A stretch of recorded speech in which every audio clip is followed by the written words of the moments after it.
বিসমিল্লাহির রহমানির রহিম। প্রিয় শিক্ষার্থী, তৃতীয় শ্রেণী বিজ্ঞান বিষয়ে সকলকে স্বাগতম জানাচ্ছি। আশা করি সকলে ভালো আছো।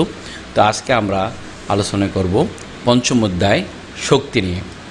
শক্তি কী জিনিস আগে আমরা সেটা দেখব। আমাদের চারপাশে নানান ধরনের শক্তি রয়েছে। যে কোনো কাজে শক্তি ব্যবহৃত হয়। যেমন গাড়ি চালানোর জন্য শক্তি লাগে, ইঞ্জিনের শক্তি লাগে, বাতি জ্বালানোর জন্য বিদ্যুৎ শক্তি লাগে, টেলিভিশন চালানোর জন্য বিদ্যুৎ শক্তি লাগে, রান্নার কাজে আমরা শক্তি ব্যবহার করে থাকি, যেমন আগুন ব্যবহার করে থাকি অথবা তাপ ব্যবহার করে থাকি, যেটা বলবো। তো শক্তি আসলে কী, কিংবা শক্তির বিভিন্ন ধরনগুলো কী কী? শক্তির বিভিন্ন ধরন বা রূপ রয়েছে। চারপাশ থেকে আমরা শক্তির বিভিন্ন রূপ খুঁজে পাই, সেটা আমরা একটু দেখব। আচ্ছা, যেমন দেখি, যদি আলো না থাকে তাহলে কি হবে? যদি বিদ্যুৎ না থাকে তাহলে কি হবে? যদি তাপ পাওয়া না যায় তাহলে কি হবে? যদি আমরা শব্দ শুনতে না পাই তাহলে কি হবে? এগুলো প্রত্যেকটা শক্তির কথা বলছে। প্রথমে আলোক শক্তি, বিদ্যুৎ শক্তি, তাপ শক্তি এবং শব্দ শক্তি, এগুলো খুবই গুরুত্বপূর্ণ। শব্দ শক্তি যদি আমরা শুনতে না পাই তাহলে তো আমরা কোনো কাজই করতে পারি না। তো আলো, বিদ্যুৎ, তাপ এবং শব্দ আমাদের কী কাজে লাগে আমরা সেটা একটু দেখি।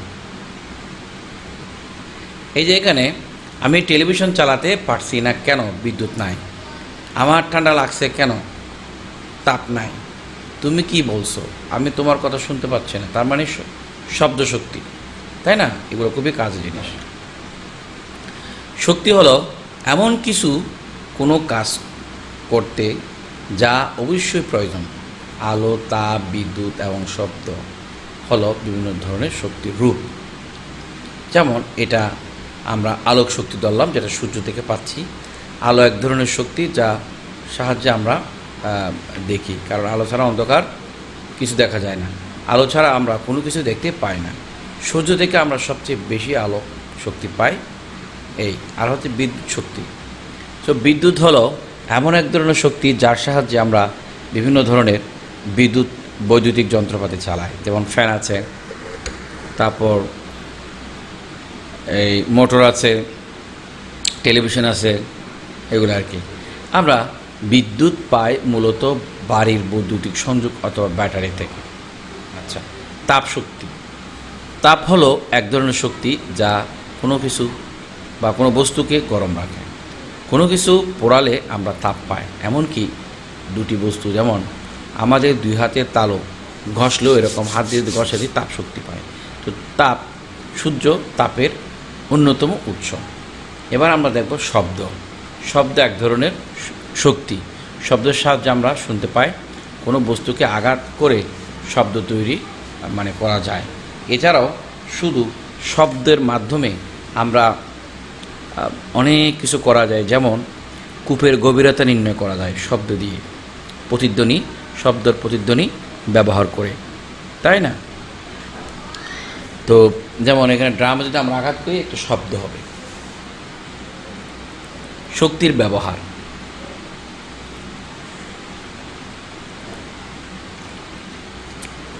দেখো, নিচের ছকের মতো একটি ছক আঁকি। শক্তির রূপ, শক্তির ব্যবহারের স্থান, শক্তির ব্যবহার, এগুলো এই চারটা আমরা পূরণ করব। সাথে সাথে যদি ছাত্ররা যদি এই কাজগুলো তোমরা করো তাহলে তোমাদের পড়া অনেক সহজ হয়ে যাবে। তো আমাদের এখানে শক্তির রূপটা আমরা দিব এবং শক্তির ব্যবহারের স্থানটা দিব।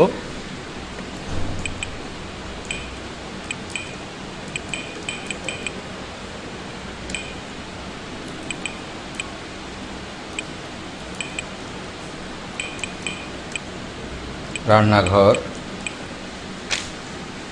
তারপর এরপর হচ্ছে শক্তির যে ব্যবহার, বৈদ্যুতিক ফ্যান, লাইট, এগুলি।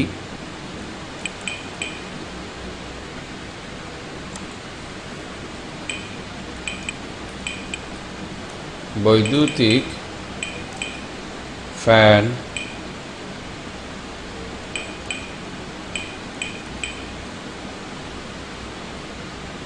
বৈদ্যুতিক ফ্যান, তারপর হচ্ছে লাইট, টিভি, ফ্রিজ।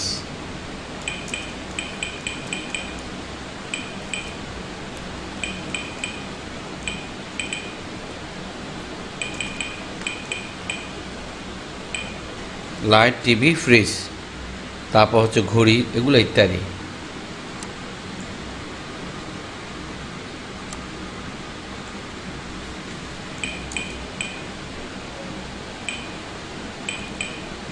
এগুলি। এরপর হচ্ছে তাপ শক্তি, যেটা আমরা এটা বিদ্যুৎ শক্তি বা বৈদ্যুতিক শক্তি, মানে ব্যবহারের জায়গা কোনটা এবং সেটা ব্যবহারটা কীভাবে করা হয় বৈদ্যুতিক শক্তিটা। এখন আমরা যেটা দেখব তাপ শক্তি।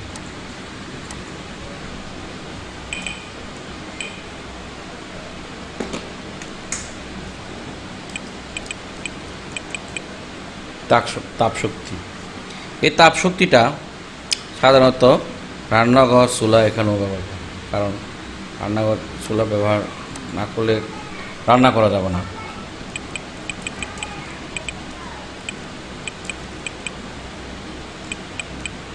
চুলা,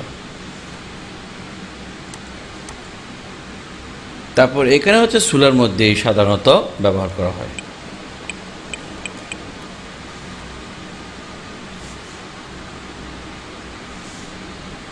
তো এটা একটা চার্ট আমরা সম্পূর্ণ করেছি, এরকম আরও অনেকগুলো অহরহ থাকবে যেগুলো তোমাদের প্র্যাকটিস করতে হবে। আচ্ছা, তো নিচের ছবিগুলো লক্ষ্য করি, কোন কাজে কোন শক্তি ব্যবহৃত হচ্ছে তা খুঁজে বের করি। শক্তির ব্যবহার সহপাঠীর সঙ্গে আলোচনা করি। এখানে দেখো এসি এবং সাপোজ ফ্যান, এগুলো বিদ্যুৎ শক্তি ব্যবহৃত হচ্ছে।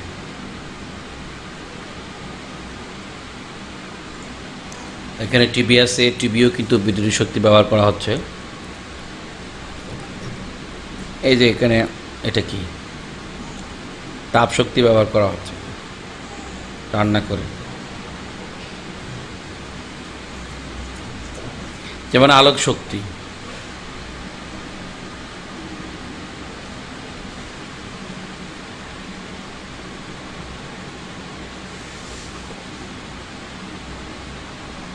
তাহলে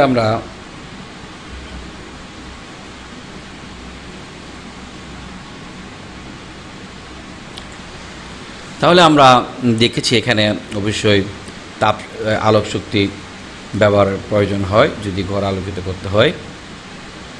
এজন্য আলোক শক্তি আমরা দেখি ঘর আলোকিত করার জন্য আমরা সাধারণত আলোক শক্তি ব্যবহার করি। রাস্তায় যানবাহন নিয়ন্ত্রণ করার জন্য ট্রাফিক বাতি ব্যবহার করা হয়। এছাড়া নিরাপদে সমুদ্রগামী জাহাজ ও বিমান চলাচলের জন্য আলোক সংকেত ব্যবহার করা হয়। বিদ্যুৎ শক্তি, দৈনন্দিন জীবনে বিভিন্ন যন্ত্রপাতি চালানোর জন্য বিদ্যুতের প্রয়োজন, যেমন বৈদ্যুতিক বাতি, পাখা, টেলিভিশন, কম্পিউটার, ফ্রিজ, মোবাইল, খেলনা ইত্যাদি চালানোর জন্য অবশ্যই কি আমার বিদ্যুৎ লাগে। তাপ শক্তি, তাপের সাহায্যে কোনো বস্তুকে আমরা গরম করতে পারি, খাবার রান্না করতে পারি, কাপড় শুকানো, ধান শুকানো ইত্যাদি কাজে আমরা তাপ শক্তি ব্যবহার করি। এছাড়া শীতকালে শরীর উষ্ণ রাখতে আমরা তাপ শক্তি ব্যবহার করি।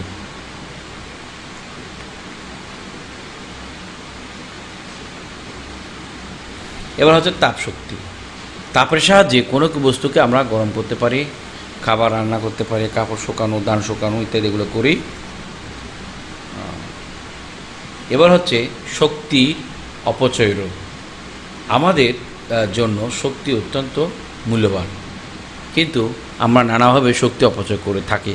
শক্তির অপচয় কীভাবে হয় তা জানলে আমরা সহজেই শক্তির অপচয় রোধ করতে পারব। আমরা কীভাবে শক্তির অপচয় রোধ করব, বিভিন্ন ক্ষেত্রে শক্তির অপচয় রোধ করা যায়, আমরা সেরকম একটা এখান থেকে লিস্ট করব যেভাবে শক্তির অপচয় রোধ করা হয়।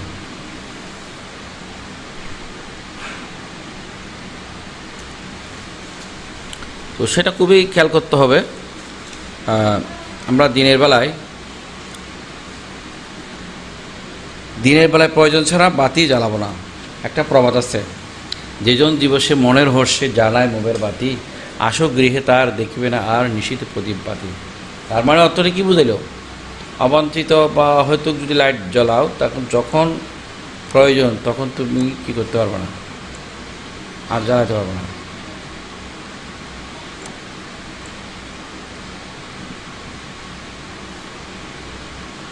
তাহলে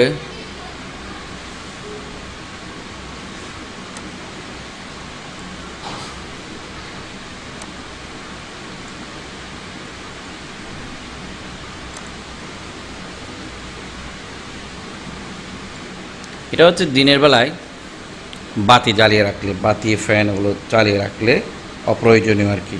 এরপর টিভি, কম্পিউটার, ফ্যান, স্পিকার ইত্যাদি প্রয়োজন শেষে হওয়ার পরও চালালে।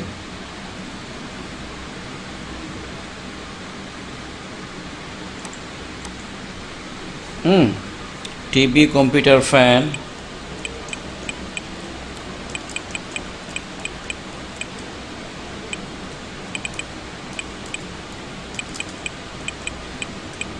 টিভি, কম্পিউটার, ফ্যান, তারপর স্পিকার, এগুলো আর কি।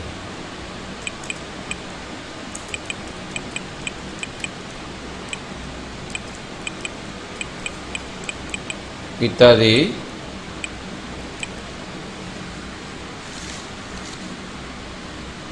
প্রয়োজন শেষ হওয়ার পরও চালালে।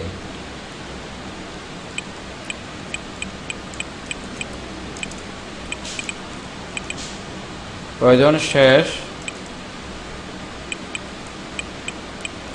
হওয়ার পরেও চালালে।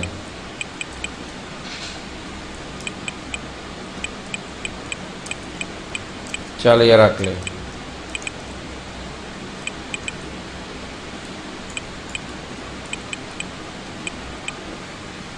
তাহলে যেটা বললাম, টিভি, কম্পিউটার, ফ্যান, স্পিকার ইত্যাদি প্রয়োজন শেষ পরেও চালালে। ফ্রিজের দরজার কারণ ছাড়াই খুলে গেলে। আরেকটা যেটা আছে,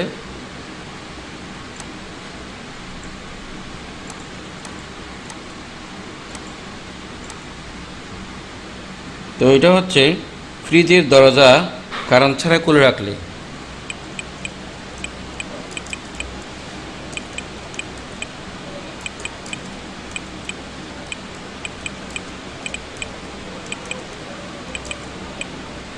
কারণ ছাড়াও খুলে রাখলে।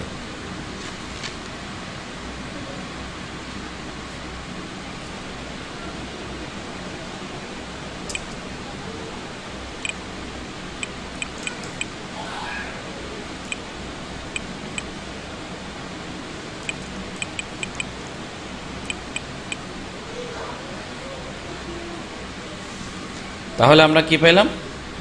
এই চারটা সম্পূর্ণ আমরা করলাম, যেভাবে শক্তির অপচয়টা আমরা করি। দেখা যাচ্ছে কোনো অফিস আলোতে লোক নাই, বা ওগুলো ফ্যানগুলো সিরিজ কানেক্টেড, তো এক সুইচ দিয়ে সবগুলো নিয়ন্ত্রণ হয়ে গেল। আচ্ছা, এবার হচ্ছে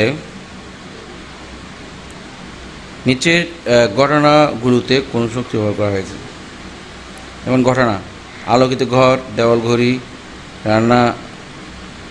চুলায় রান্নাঘর, পাশের শিক্ষক।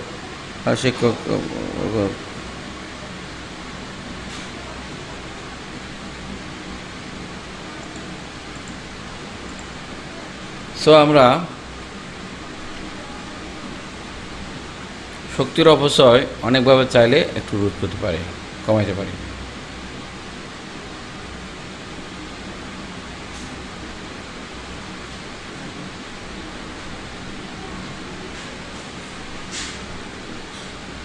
তো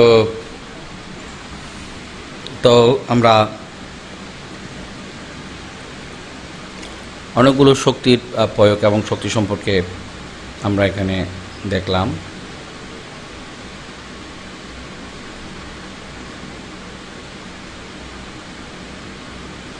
গতি অবস্থায় দিক পরিবর্তন হলে সেটা আগের অবস্থায় কিন্তু চলে আসে, এটা অন্য একটা বিষয়। তো আমাদের যেটা করতে হবে, প্রথমত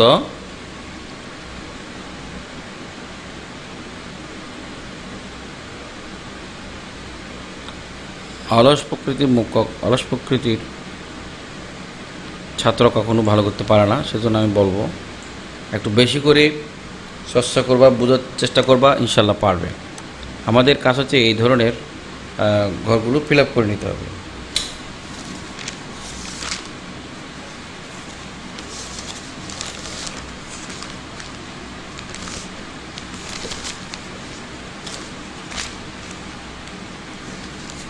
তো ইতিমধ্যে আমরা জেনেছি যেভাবে শক্তির অপচয় হয়, সেটাও আমরা জেনে নিয়েছি।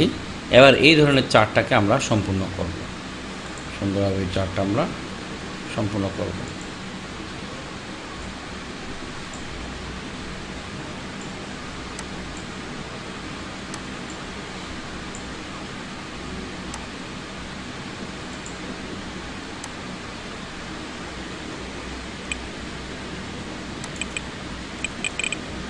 তো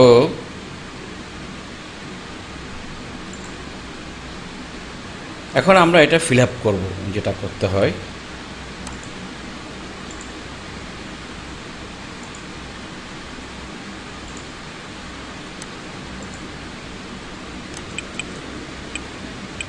আমরা এখানে এগুলো ফিল আপ করব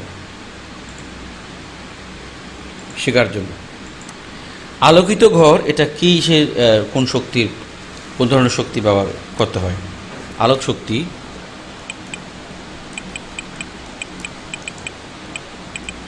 আলোক শক্তি ব্যবহার করা হয়। দেওয়াল ঘড়ি যে চলতেছে, এখানে কি শক্তি ব্যবহার করা হচ্ছে? বিদ্যুৎ শক্তি।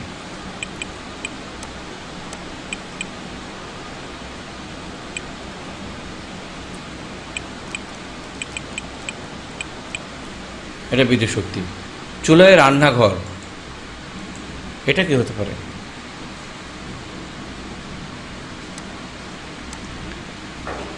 চুলায় রান্নাঘর, চুলায় রান্না করা যেটা, এটা হচ্ছে তাপ শক্তি।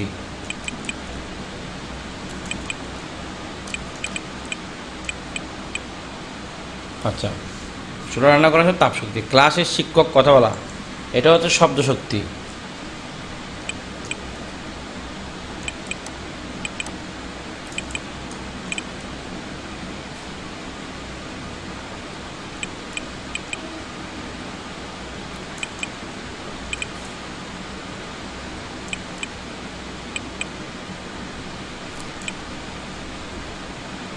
শব্দ শক্তি।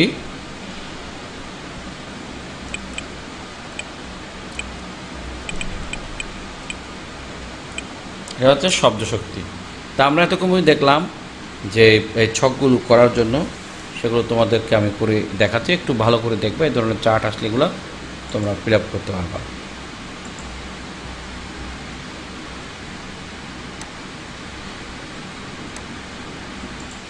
এরপর হচ্ছে দৈনন্দিন জীবনে বিভিন্ন শক্তির অপচয় কীভাবে রোধ করব, সেটা চার্ট আকারে দিতে বলছে। টিভি চলছে কিন্তু কেউ দেখছে না, এটা রান্না শেষ কিন্তু চুলা জ্বলছে। পর্যাপ্ত দিনে আলো থাকা সত্ত্বেও বৈদ্যুতিক বাতি ব্যবহার করা।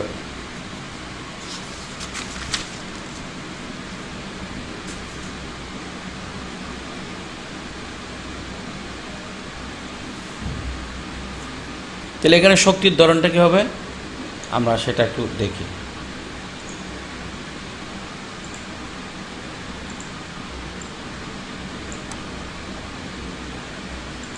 তাহলে আমাদের কি হলো,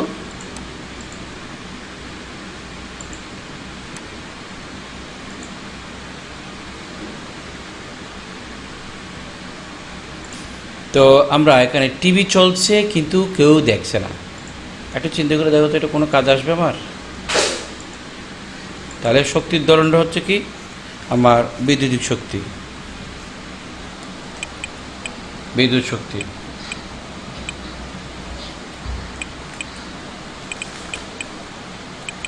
এটা হচ্ছে বিদ্যুৎ শক্তি। টিভি শেষ হলে বন্ধ করতে হবে, টিভি দেখা শেষ হলে বন্ধ করতে হবে।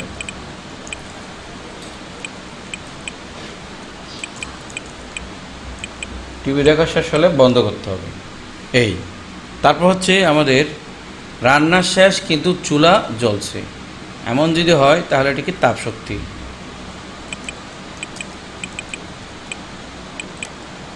এটা তাপ শক্তি, তাহলে রান্নার শেষে চুলা বন্ধ করতে হবে।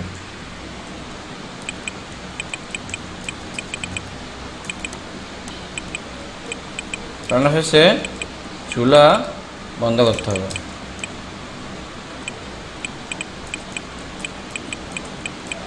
রান্নার শেষে চুলা বন্ধ করতে হবে। তা পর্যাপ্ত দিনের আলো থাকা সত্ত্বেও বৈদ্যুতিক বাতি জ্বলছে।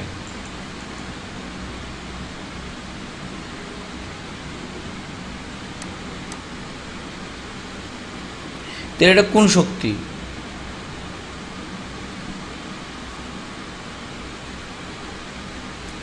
মানে দিনের আলো থাকা সত্ত্বেও তো আলোক শক্তি।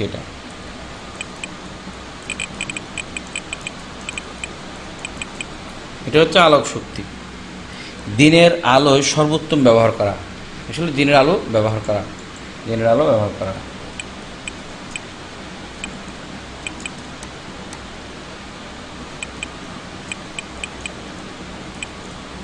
দিনের আলো ব্যবহার করা, দিনের আলো কী করতে হবে? ব্যবহার করতে হবে। তারপর হচ্ছে 3 নম্বরে আমরা দিলাম। আর কি আছে? 4 নম্বর একটা আছে, এটা হতে কেন উঠে নাই। বিনা কারণে গাড়ি হর্ন বাজানো হচ্ছে। বিনা কারণে গাড়ি হর্ন বাজানো হচ্ছে শব্দ শক্তি। সেটা